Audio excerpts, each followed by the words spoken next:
Monogamy. What in the world, why in the world is monogamy such a big deal? What can the history of fidelity and infidelity tell us about the changing rights, duties, social meanings of marriage? Why have heterosexual monogamous marriages been seen as the key to Western civilization, despite the fact that couples who vow "I do" to monogamy actually don't? Criminal conversation. Why does it not refer to talking about crime, but instead refers to sexual intercourse? What does polygamy have to do with same-sex marriage? What's the point, for goodness sake, of exchanging sex addiction for promiscuity? And how in the world am I going to manage to speak about Hegel and Boris Johnson in the same lecture? These are just some of the many questions that I'm going to be addressing today, but I'm going to start with one of a really, really interesting 19th century woman. There we go, who loudly decried monogamy at a time when women, of course, didn't really speak so much about those sorts of things. 1848, women's rights reformer, health advocate Mary Gove married writer Thomas Low Nichols. She vowed, "In marriage with you, I resign no right of my soul. I enter into no compact," this is her marriage vows, "I enter into no compact to be faithful to you. I only promise to be faithful to the deepest love of my heart. If that love is yours, it will bear fruit for you and enrich your life, our life. If my love leads me from you, I must go."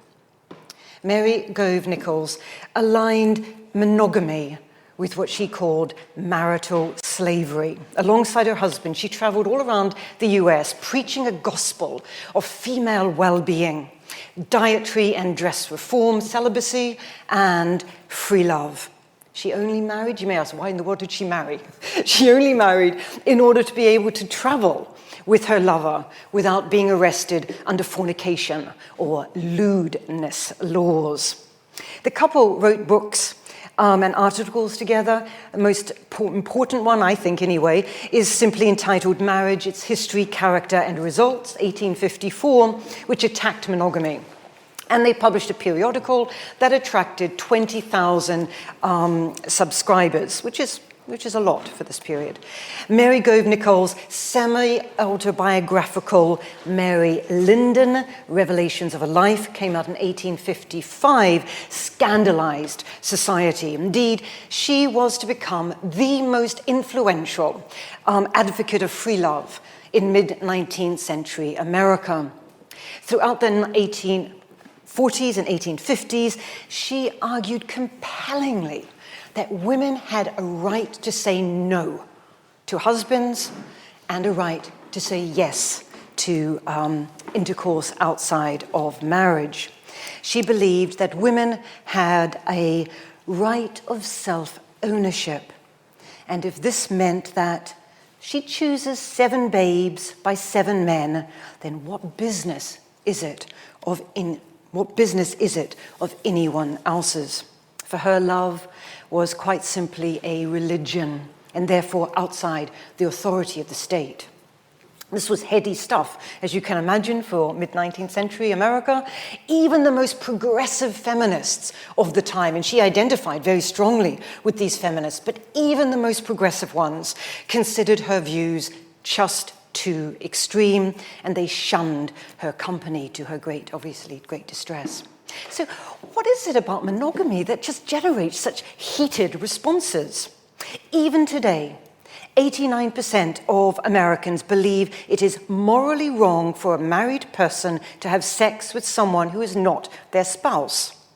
To put this in perspective, that same survey found that only 28% thought it was morally wrong for heterosexual unmarried people to have sex, and 35% disapproved of intercourse between members of the same sex.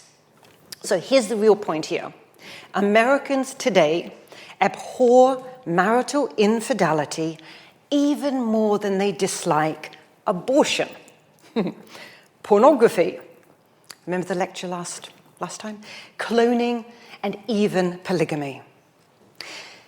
Given such attitudes, it's no surprise, I think, to find that 98% of married heterosexual Americans claim that they expect to have an exclusive sexual relationship with their spouse. And of course, we all know the irony. Sexual exclusivity is extremely unlikely. Of course, the stigma associated with infidelity seriously distorts any statistics that we have, including the ones I just gave a minute ago.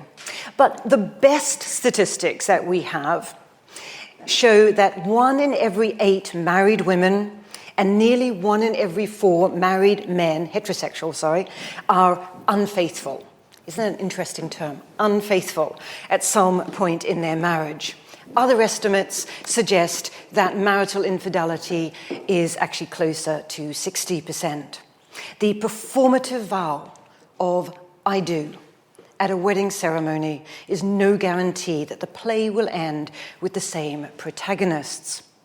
So it's really a mystery why such a huge belief in monogamy, while the majority of heterosexual people practice adultery or serial monogamy at best.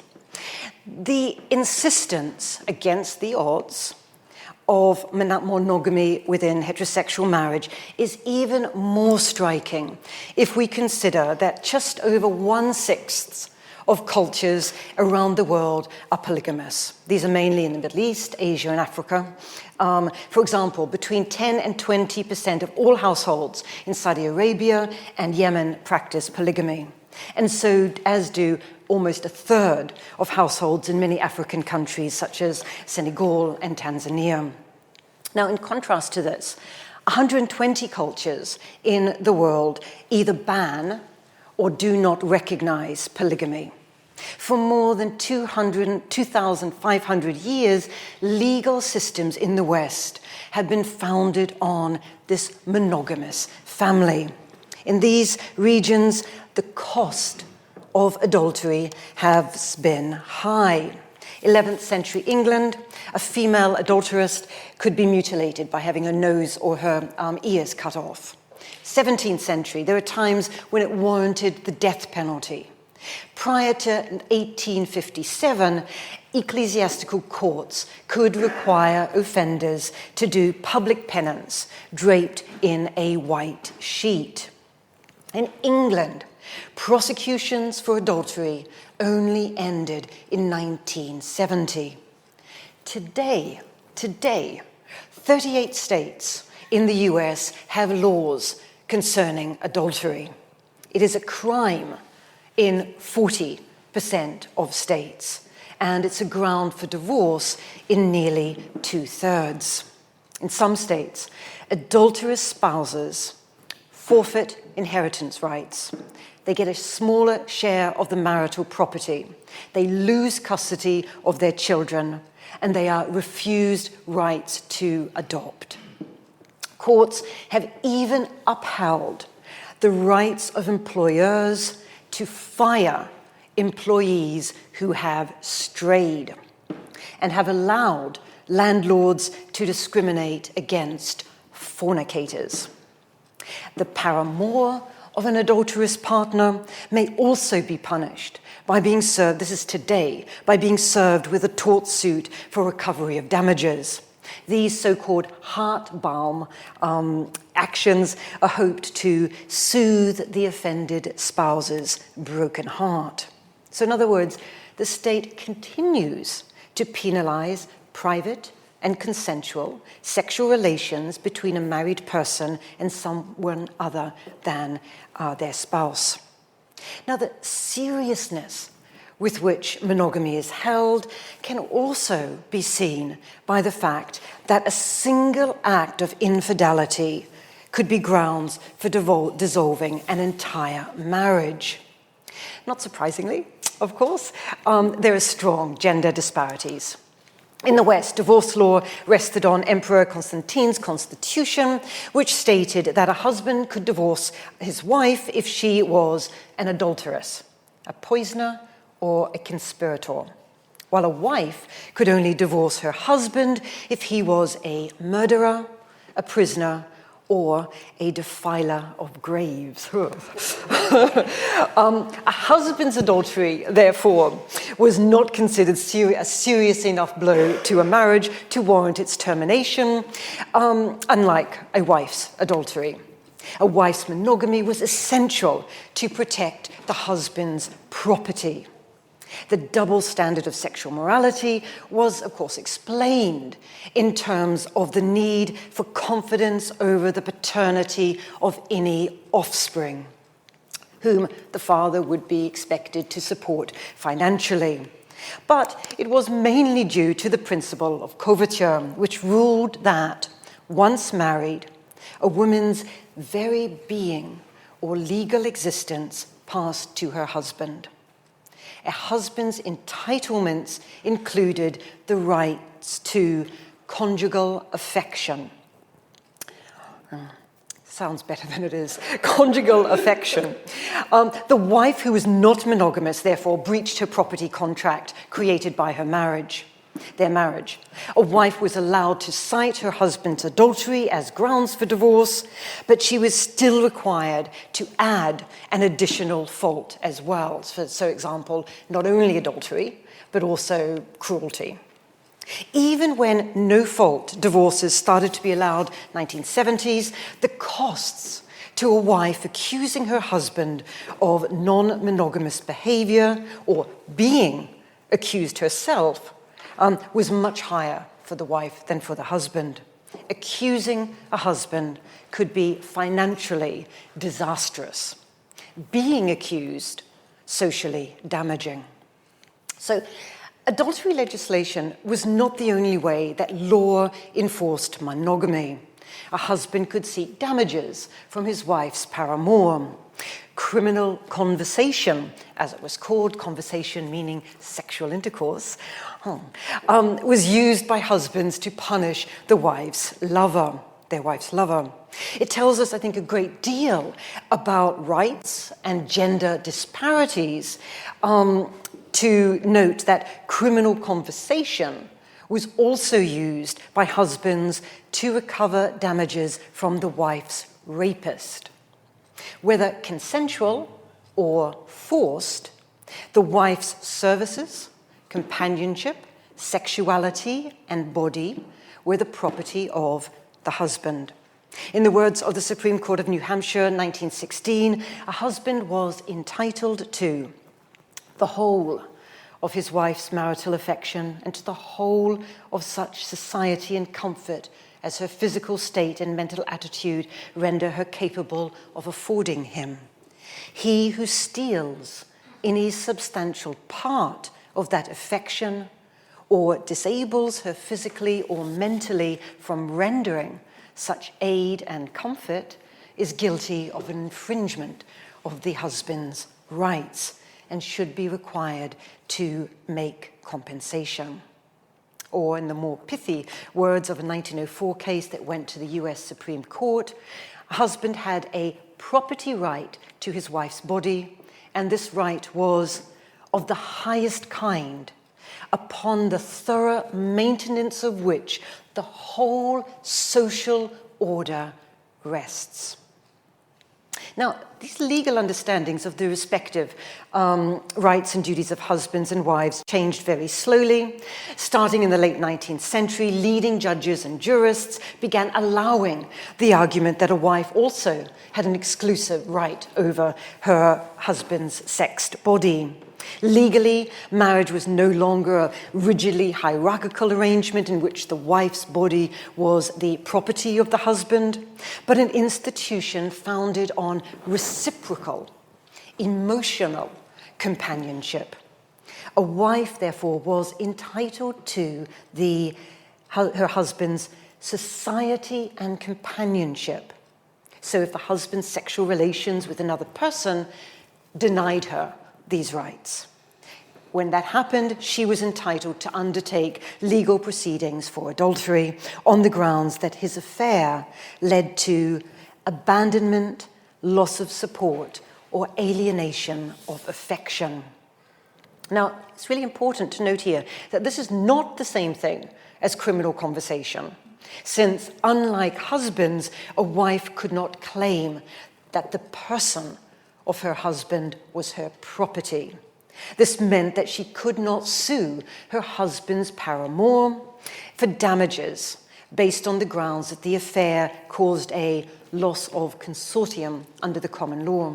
In law, therefore, a husband's breach of monogamy remained a lesser form, since paternity was not at issue, and the betrayed wife was not as socially disgraced by her husband's actions.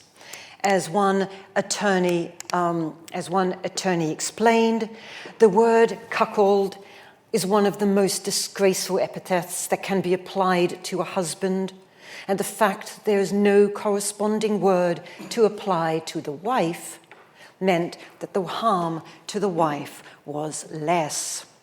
A combination of the belief that, firstly, a wife did not possess her husband's body, and secondly, that male sexuality was naturally less exclusive, meant that her disgrace was proportionately smaller.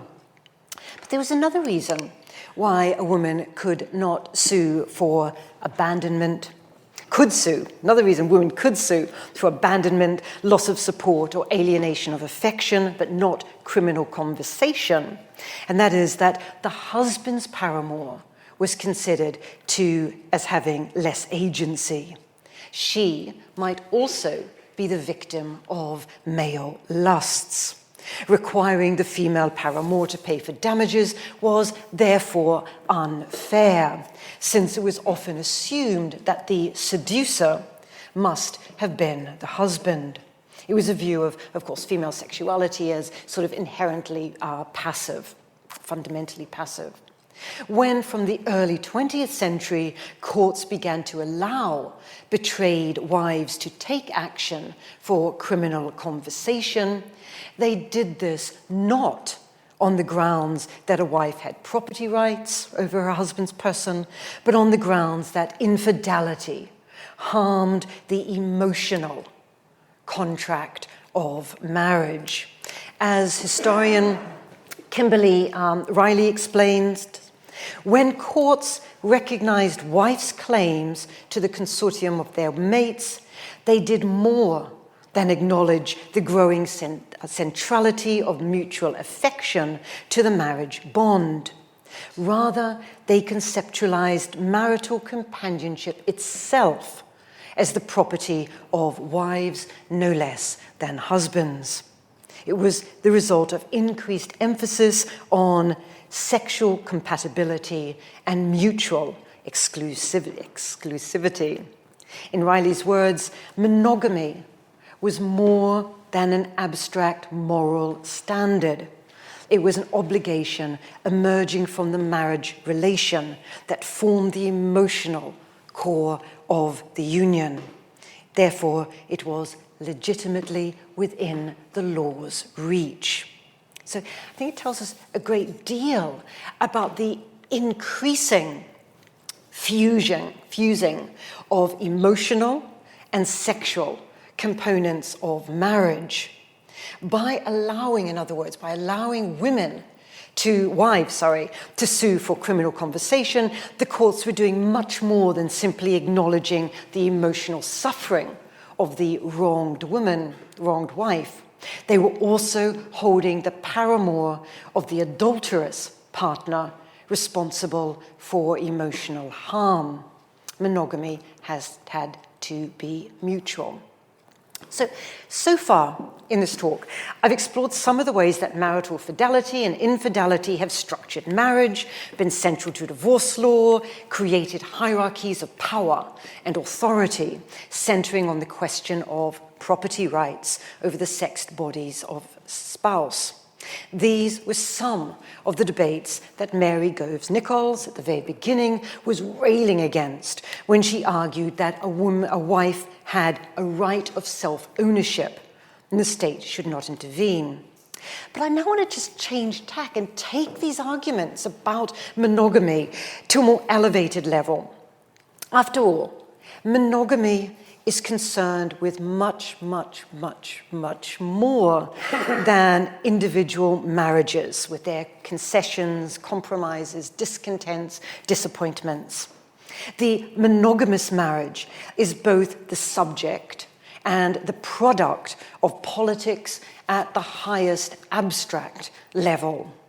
For philosophers as different as Francis Lieber and Hegel, monogamy was fundamentally the basis of the modern liberal state. For Lieber, who was writing in the mid-19th century, rather grumpy-looking man, I think. I don't know if he was. For him, anyway, social institutions not only reflected ideas about morality, but constituted human moral character.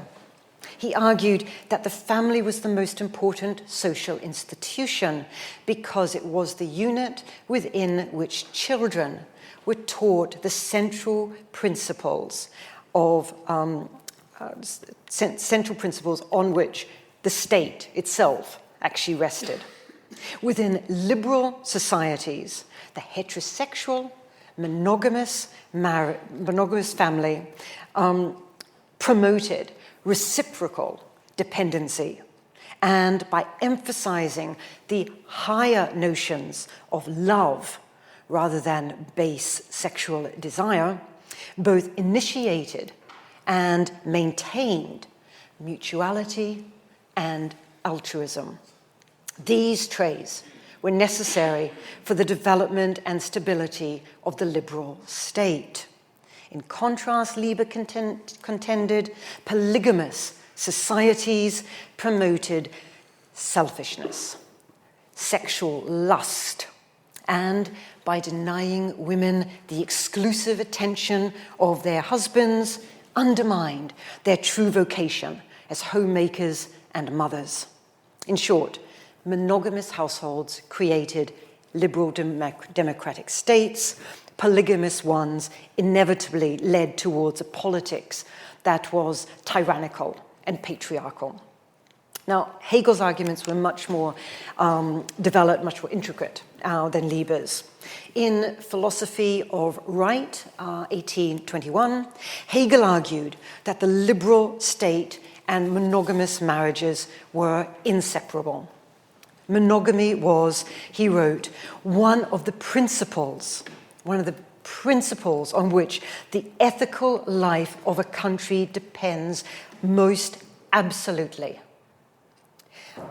Individual personalities could only flourish within the confines of the heterosexual monogamous marriage, since that unit encouraged the surrender of personhood in the interests of other people, with whom the individual forged free and rational ties, both emotionally and economically. This provided the basis from which future generations could develop into active citizens. For Hegel, again, this was a stark contrast to polygamy, which fostered selfishness in the ruler and enforced the subjugation of all the other members of the household. Discord and interpersonal competition were therefore inevitable. The patriarchal politics integral to the polygamous marriage would result, again, in a despotic, patriarchal state. Now, clearly, these philosophical ideas about the relationship between marital monogamy and the state were highly gendered. For Hegel, women's personhood was passive and emotional, while men's was active and intellectual. As he put it in Philosophy of Right, the difference, I love this quote, the difference between man and woman is the same as that between animal and plant. The animal corresponds more closely to the character of the man, the plant to that of the woman. That was why men are heads of households.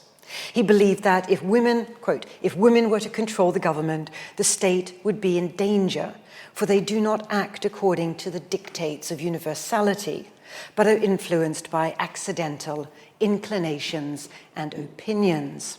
In contrast, men attain their position through stress of thought and much specialist efforts. Now, the disruptive nature of lust was crucial to such arguments, in contrast to base sexual desire, which commentators assumed was at the heart of polygamy and promiscuity. Romantic love required individuals to transcend their singularity and recognize that actually their individuality was only possible through social unity. This made the romantic, monogamous, heterosexual couple and their children receptive to the wider transcendence required by the liberal state. State licensing of monogamous marriage tied love between a couple to citizenship within a state by allowing for the expression of unruly passions, albeit within the regulatory confines of the monogamous family. Sexual urges would be tempered. This was protective for both familial and national institutions.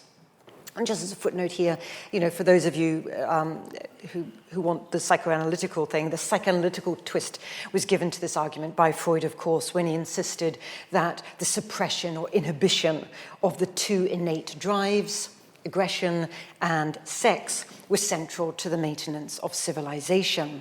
But whether employing a philosophical or psychoanalytical frame of meaning, the monogamous family channeled sexual instincts to productive rather than destructive ends. Now, these debates became even more strident for commentators who were actually primarily interested, or primarily curious, I should say, about polygamy. The one example I'm going to give is Edward Westermarck's. His writings on marriage were enormously influential. Hugely influential from the 1890s onwards. And he admitted that, in fact, there were many benefits to polygamy, at least for husbands. A husband, he wrote, did not have to be periodically continent, for example, when his wife was ill or pregnant or menstruating. A polygamous man could enjoy the attractions of female youth, since Westermarck contended, even when a man marries a woman of his own age, he may still be in the prime of life when the youthful beauty of his wife has passed forever.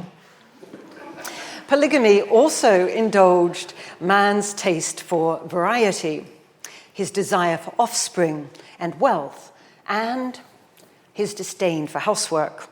As Westermarck asked, "If I have but one wife, who will cook for me when she is ill?" However, these benefits of polygamy were far outweighed, he argued, by the needs of civilization, which always tended towards monogamous unions. So, in a short history of marriage, Westermarck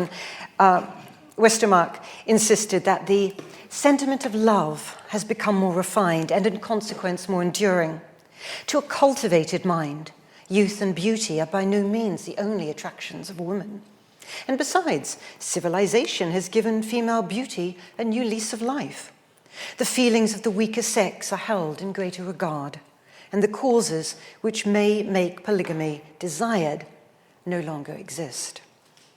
The anonymous author of Rational Basis of Legal Institutions, 1923, was less even-handed when comparing polygamy and monogamy, although, like Westermarck, he believed that civilization required monogamous households. He contended that polygamy was an institution of barbarism and incompatible with a higher civilization. This was primarily because it depended on the subjection and degradation of women and would lead to the neglect of children, or at the very least, their inadequate socialization. In contrast, children were given a superior upbringing in monogamous cultures. Monogamous families fostered affections and emotions of the higher type, including altruism of the highest degree. Crucially, and I think this is interesting actually, crucially, this meant that monogamous marriage, according to him, created fatherhood in the fullest sense of the term, meaning teaching men the value of service and self-sacrifice. Strengthening family bonds meant strengthening social bonds, which in turn favored the development of higher types of religion and morals. Such views were actually mainstream at the time. Polyandry, that is one wife, many husbands, was said to foster paternal uncertainty and male rivalry. Polygamy, one husband, many wives, debases women, disrupts child raising, leads to authoritarian, private and public spheres. In contrast, monogamy signals respect for women, harmony in domestic as well as public spheres, and political stability. So why do we care about these debates? I mean, why do we care about what they thought in the 19th century or early 20th century? The reason I think we should care is, and I'll go into the present soon, the reason we should care is because they were integral to colonialist policies. For example, and there's thousands of examples here, but they were really at the center of colonialism against, for example, indigenous Americans who were required to adopt monogamous family structures. As the great, wonderful historian Nancy Cott explains, both political and religious officials assumed that indigenous Americans' assimilation had to be founded on monogamous marriage, from which would follow the conventional sexual division of labor, property, and inheritance. Similarly, after emancipation, formerly enslaved people acquired not only the right to marry, but also the duty of polygamy. Monogamy. Wow, it was a great slip. Monogamy. The Union Army's contraband camps and the programs run, for example, by the Freedmen's Bureau taught former slaves the need for fidelity within marriage and the husband's obligation to support his family economically. So, in other words, Christian monogamy and citizenship were indivisible. The imposition of monogamy also resulted in laws disenfranchising bigamists and members of religious groups such as Mormons, who supported, or the section of whom supported polygamous marriages. This point was argued in Reynolds versus United States, 1879, when the Supreme Court ruled that a federal law prohibiting polygamy did not violate the free exercise of religion clause of the First Amendment. It ruled that the criminalization of Mormon polygamy was essential if the new state of Utah was to be a free, self-governing commonwealth. Good governance depended on the idea of the family as consisting in and springing from the union for life of one man and one woman in the holy state of matrimony.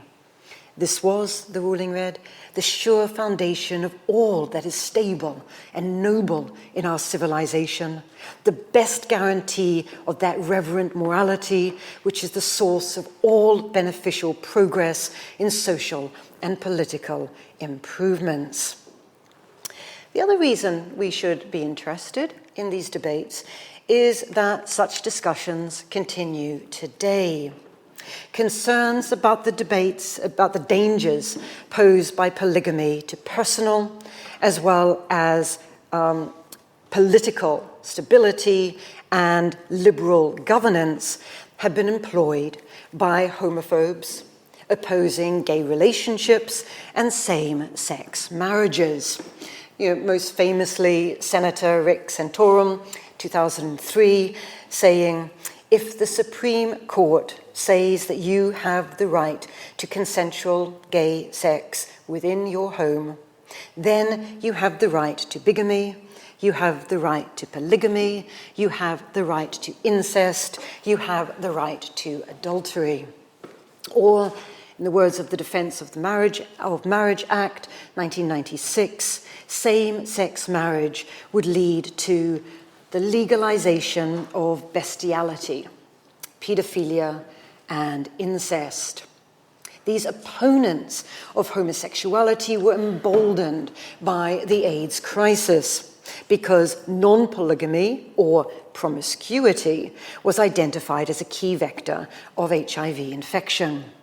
They argued that same-sex couples were more licentious than their heterosexual counterparts. Therefore, they deserved to be infected with the gay plague. The most notorious, vicious example of this, of course, is evangelist,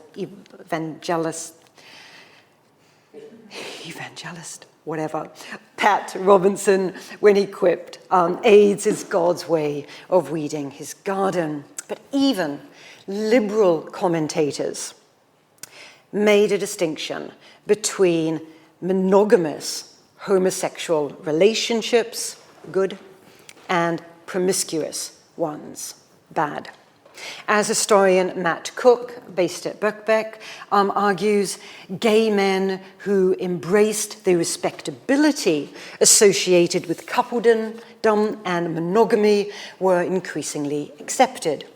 Those who did not were stigmatized. But there was another way that HIV/AIDS influenced debates about sexual relations. Gay liberation movements had tended to reject claims of monogamy and coupledom. Instead, there was an emphasis on sexual pleasure and the building a sense of shared community. The AIDS crisis led to a questioning of these emphases as gay men adopted more monogamous pair bonding. This only changed when infection routes became much clearer. But the important thing is what their opponents did. For their opponents, gay promiscuity was to become a central argument against gay marriage. They maintained that allowing same-sex couples to marry would send out a message that sexual relations within marriage need not be exclusive. Once again, the integrity of the heterosexual monogamous marriage was seen to be essential to political stability, even if, of course, in reality, it was flaunted by a significant proportion of heterosexual couples. Finally, monogamous sex took on new meaning with the invention of sex addiction from the 1970s onwards, becoming particularly prominent in the 1980s and 1990s.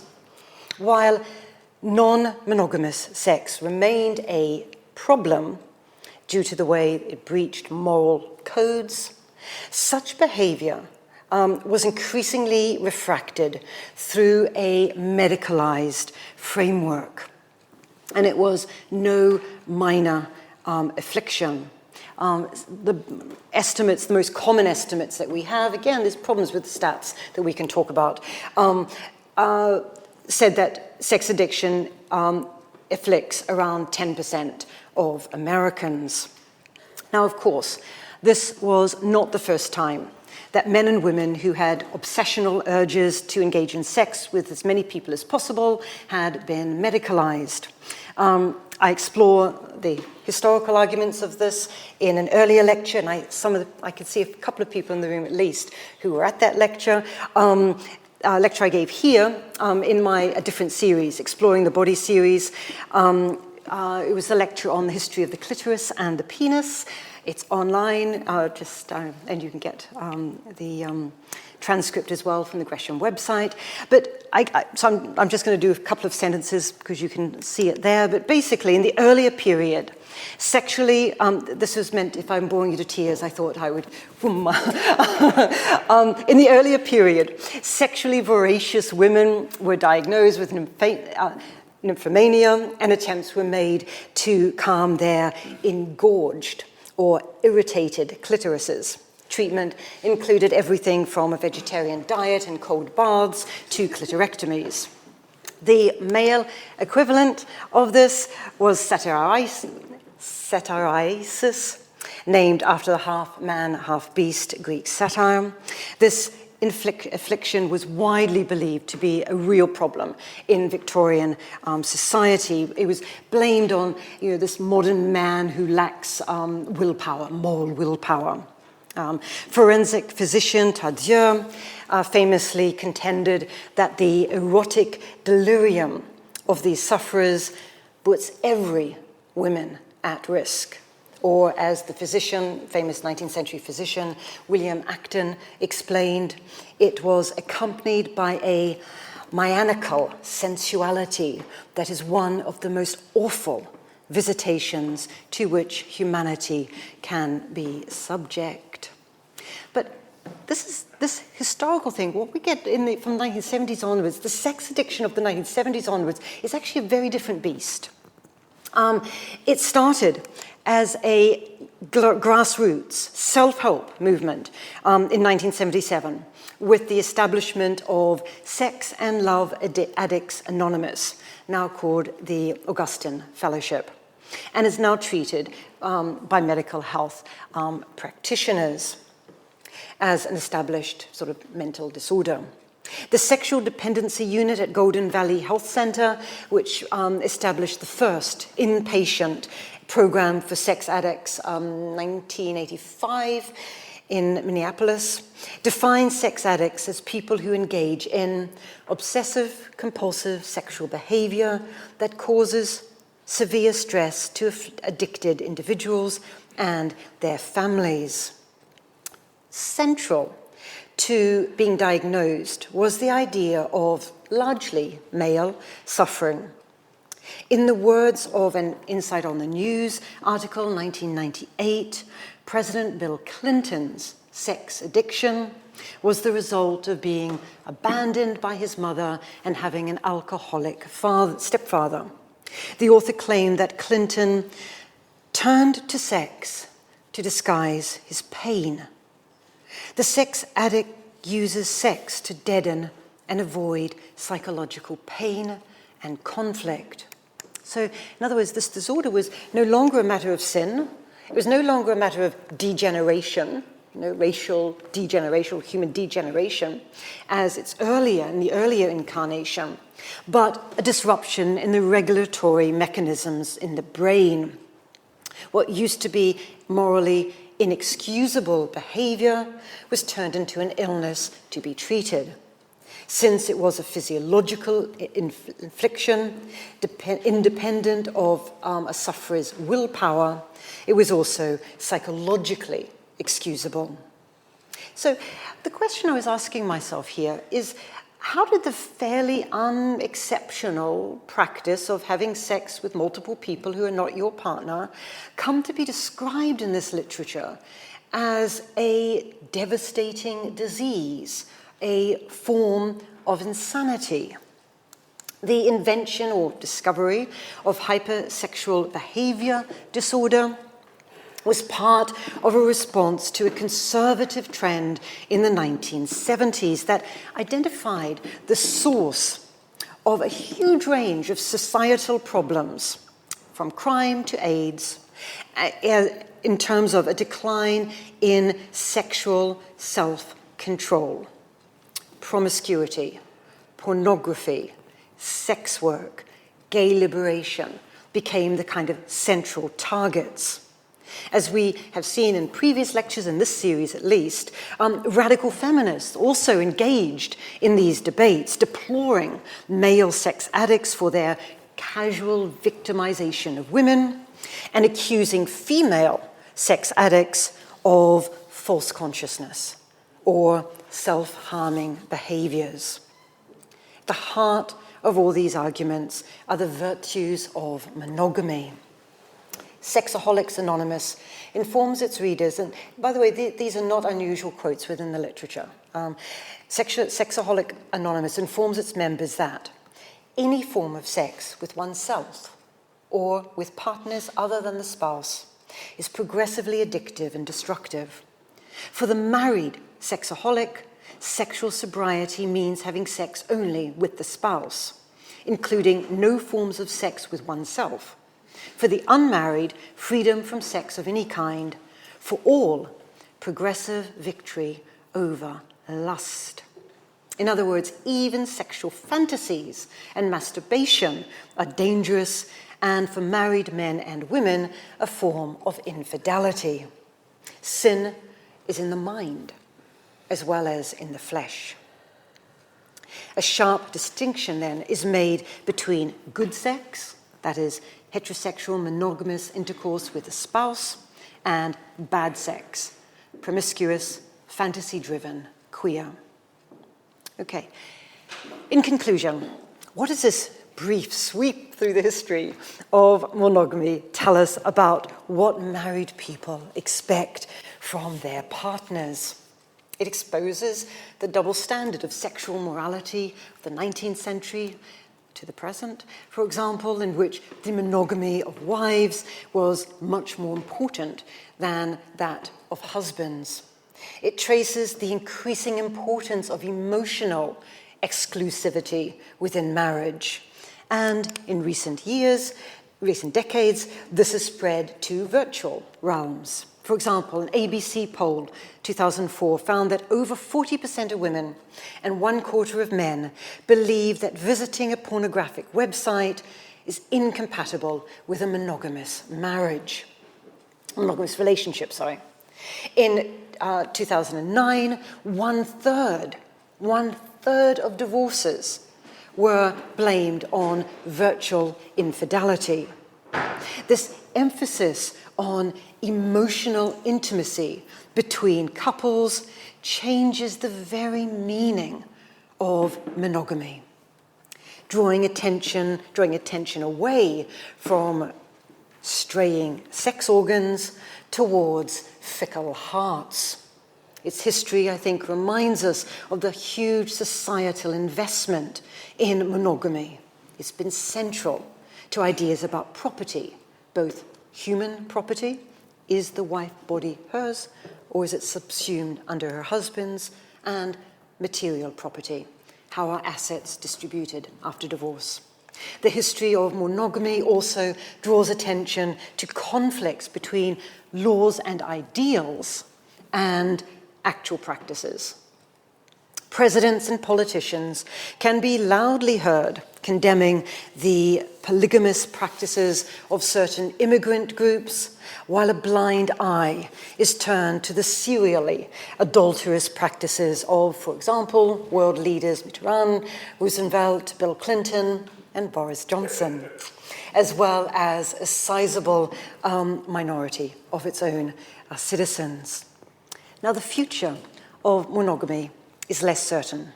The significantly higher rates of non-monogamous behavior amongst men used to be explained in terms of the parental investment theory, whereby women's greater responsibilities for the care of offspring has meant that they have a higher investment in monogamy. But for women, of course, the costs of infidelity have been rapidly declining in the last few decades, with the rise of birth control, access to abortion, improved employment opportunities, etc., etc. Recent decades have also seen the rise of polyamory and other sex-positive household structures. Unlike more traditional forms of polygamy, polyamory tends towards more radical, post-structuralist, postmodern approaches to sex. Such relationships often include members of the same sex or gender-fluid individuals. The legalization of same-sex marriages has emboldened them to press for the legalization of group marriages, as well as to emphasize polyfidelity as similar to a good monogamous marriage. But whatever turns out to be the future of monogamy, and historians are not soothsayers, its history suggests that what we do with our sexed bodies, whom we touch, when and why we do so, and what it all, for goodness sake, means, will continue to exercise and excite the imagination of people like Mary Gove Nichols, for whom love was a religion, the only true good, as she promised in her marriage vows. If that love is yours, it will bear fruit for you and enrich your life, our life. If my love leads me from you, I must go. That's it. Just to say, next in the series, abstinence. But actually, seriously here, the next lecture in the series, which is on the 12th of May, please come and tell your friends, because I'm going to try and do something. Firstly, I'm going to critique myself, and I'm going to actually undermine something that has appeared in all of my lectures, and that is this real binary between sex-negative and sex-positive feminists. I want to unpick all that. I want to take it apart. I want to critique my own work. I'll be looking at incels. I'm going to be looking at violence and abstinence. I'm going to be looking at asexuals. And I'm going to tie together and reflect on how all the topics that I have been exploring in this series, because this is the last of the series, how they get tied together. So what ties together sexual pleasure, perversion, pornography, sex work, monogamy, celibacy, or abstinence? What are the broad threads between all of these topics? So join me, please. 12th of May, 6 o'clock, abstinence, celibacy, all the good things in life. Thank you very much.